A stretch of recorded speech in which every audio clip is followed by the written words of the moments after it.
the chambers of those who fail to keep their pledge. This week I feel I would stop taking medication for I am feeling very well. Now, I want to thank people that had prayed for me in this difficult period of recovery from poisoning. May the Lord bless you greatly. It was really tough. I decided to stand here and deliver the message the Lord had put in my heart. If you love me, I want to ask you to carry your cross and join me in the suffering for the Lord. Some people wrote to me, how come a servant of God like you is poison? But the truth is, evil fall on the righteous and the Lord always deliver them. If you love God, you will go through tests and trials. We must keep trust in the Lord. I cannot hate those who poison me and my wife on our wedding day. I have the obligation of loving them, for love surpassed all thing. I could not die of that poisoning because I have not finished the 251 chambers of hell, and I cannot die and the devil cannot kill me until my mission is completed. I was overwhelmed by this poison, but the Lord told me, you will continue this race. This is not the time for you to go. Today, I will continue from where I left. I will talk about the chambers of those who don't keep their pledge. Number 30 verse 2, life is made of principle, that men are supposed to keep, and men are supposed to be held accountable before their own word. After visiting the chambers of hell where I saw people that bleach their skin, then the Lord took me back home. I was crying because of things that I had seen. The following day the Lord came and transported me again to the chamber of hell. Every journey to the underworld was a continuity from where we had left. The Lord spent time to explain to me about the architecture of hell and the pain of damned souls that populate this place. These souls were begging God mercy and asking the Lord to deliver them, yet the Lord kept saying, too late, the judgment has fallen. We left that chambers of people that bleach their skin, and we were moving in a dark and tiny channel. An intense darkness was coming from the place where we were heading. I was hearing cries of lost souls, coming from this volcanic region, where I saw rain of fire ravaging and watering souls with more pain. As we moved close to this place we met a crowds of demons. They were mobilized for an expedition. They were moving in the very direction we were heading to. They have all the instrument of torture that they use in this place. We finally arrived before a crossroad where there were 4 tunnels leading to 4 chambers of hell. There was hot mud in these direction. We took the left direction up to the end of the tunnel, where I saw a prison gate. There were numbers written on it. There was an inscription that said the chambers of those who did not keep their commitment and pledge. It was scary, and I said, even these things lead to hell. The gate was releasing woe and such wickedness. The Lord said, the time of settling account has come. Tell my people to arrange their ways. Whatever people do on the earth they will give account to the Creator. My dear brother, you want to enjoy this life, you must know that death is calling, and one day we shall face the judgment of the Lord. Then we finally got in this chambers of hell. The Lord said, over here you shall see great torment that you have never seen. My brother, whatever I saw here was unbearable, for the punishment was beyond human reasoning. I cannot find appropriate vocabulary to express pain that I saw in this place, for it was beyond human reason.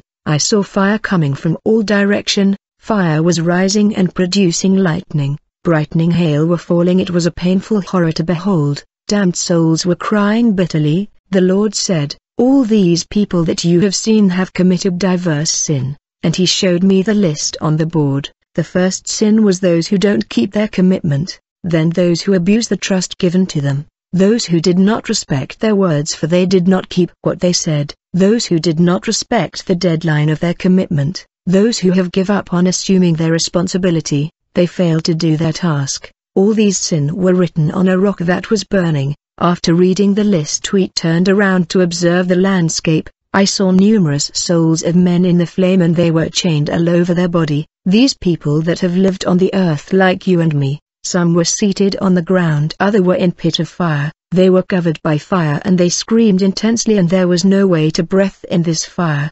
They were begging for God mercy, and the sound of their voices was disturbing, for they pierced my ears. The torment was terrible. I saw a man in torment with a chain on his neck. It was big. Demons had pierced his tongue, and they have introduced a chain in his tongue, and they were pulling him all over the place. His torment was unbearable, and I saw hail falling on him. All these souls were tormented by demon. This was the worst torment I have ever seen in hell. They were begging the Lord, This man said to the Lord, "My torment was unbearable." The man kept saying, "Lord, my torment is unbearable." The Lord looked at him with mercy and empathy and told him, "You have abused the trust that was given to you. You had people who trusted you." He told the Lord, "But I did that on their back and they knew nothing." The Lord said to him, "I am the one who weigh the ways of men." Then the Lord looked at me and said, "You see this young man, his brother had no one to take care of his place, for he always go to work, and he called him to come and look after his place, but he took that opportunity to call his friend and girl's friend to have sex in the bed of his brother.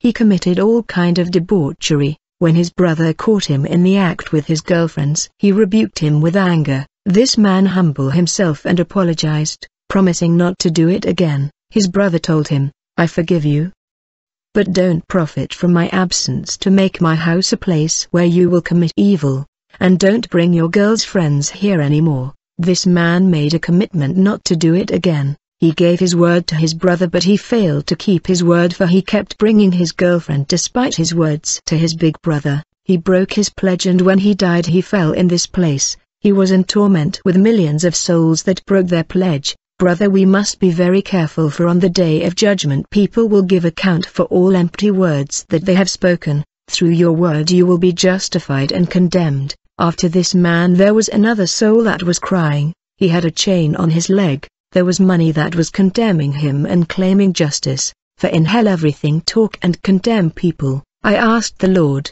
"How did these souls ended up here?" The Lord said, "When this man was on the land, he was making promises all the times to people, but he was failing to fulfill his promise. He promised money to a lot of people. When you are unable to keep your promise, don't say vain words. That will serve as evidence of your condemnation." This man was promising money and he was failing to fulfill the promise. The Lord showed me a man called Mika, from the African country of Guinea. I said, "Lord, what has he done?" The Lord said, "This man was a member of a church where the pastor was making a call for donation, for the church was to be built. Many people stepped forward to get an envelope. He also went forward and took an envelope.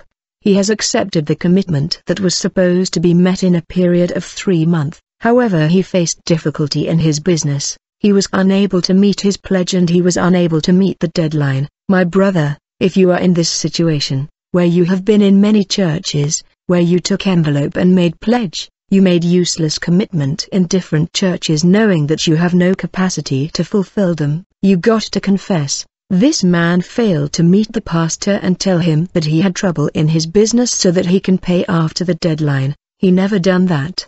He said to himself in his heart, "The deadline has already passed, we can forget about it." One day he was struck by sickness and died. Demon of reclamation came, and they capture his soul to hell. I saw how he was begging Jesus to save him. His soul was covered with fire and he was skeletal, he covered with worms. The Lord said to me, "Tell my people to be careful, they must not take sacred commitment lightly." Deuteronomy 23. But if you refrain from making a vow, you will not be guilty of sin. Be careful to follow through on what comes from your lips, because you have freely vowed to the Lord your God with your own mouth. My brother, as far as the eyes could see, I saw a soul that was in torment. He kept saying, "I forgot to do, I forgot," and he cried bitterly, for he was tormented by a group of demons. I heard the chief of demons saying to him, "We are doing this to you to remind you your pledge, so that you will not forget next time, when you make a pledge, when you will return to earth." They said this to mock him. The torment was so scary that I held the Lord's hand strongly. I said, "Lord, what has he done?" The Lord said, "He promised to buy a guitar for his church." He said to the pastor, "I will buy the church a guitar if your God hear my prayer, for my sister is in Europe and she has promised to get me to travel to Europe. When the Lord take me there in Europe, I will buy the church a guitar." When this man he got to Europe, he failed to buy the church the guitar. I saw that the guitar that was attached on his soul. The Lord said, "Tell my people to deal with their pledge, tell them to always fulfill their sacred commitment." The pain inflicted on these souls by demons was inexplicable. The Lord showed me a woman in torment. The Lord said, she took a commitment to pay tithe, and he was sending his tithe to the pastor every month. She was faithful in her commitment. Then she began to encounter financial trouble. She called the pastor for prayer. but the latter did not come for he was busy. Since the pastor could not come to her place, nevertheless he was praying for her, and despite the fact that the pastor did not come, this sister prayed by herself. The sister did not know that the pastor was praying for her at home, but the lady said to herself, I am sending him tithe every month, but when I need his support in prayer he won't help me with prayer. From now on, I will not send him tithe anymore. She decided not to give tithe anymore, yet the pastor was praying for her. When she died she fell here. I saw demon tormenting. The cries of lost soul in torment was unbearable. I heard a man who was crying. The Lord said to him, look at the place you have fallen. You were making so many promises to people, giving them hope, but you have failed to keep your promise. I rebuked you through your consciousness telling you to avoid dishonesty. If only you could hear my voice. The man said, Lord, I understand and I repent. The Lord said, it's too late. Every man will bear the weight of his sin. The body that contains sin will suffer and will be burned by the fire of hell. Then I saw another man in the torment. The Lord said, one day his friend came to visit him, for he needed money, and he promised to give his friend $600. When the money was available he informed his wife that he was about to lend his friend $600. As soon as his wife learned that news she opposed him, and he preferred to listen to his wife despite the pledge he made to his friend, yet his friend was in need. I tried to tell him to keep his promise to his friend,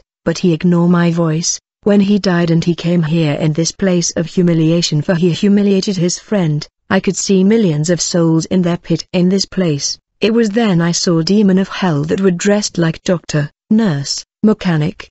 They were dressed like workers and employees of company. They transported countless souls of men and they made them sit on burning stones that were burning them. A man was made to see on a rock that had a hole and his feet was buried in the fire and lava was consuming him.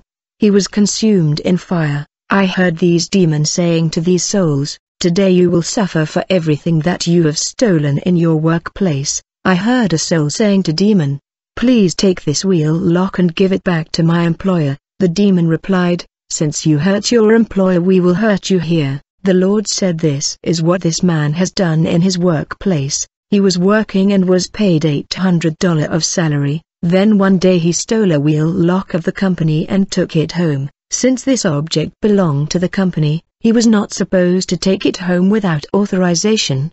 He was an employee who was supposed to behave according to the contract that is between the company and the employees. Since he was taking home things that belonged to the company, I saw that wheel lock that he took home attached to him. He told these demons, I acknowledge what I have done, but take this wheel lock and give it back to his owner. This man was taking things from the workplace to his home though he was well paid, and he has lost his soul forever because of a wheel lock that cost nothing in comparison to his salary.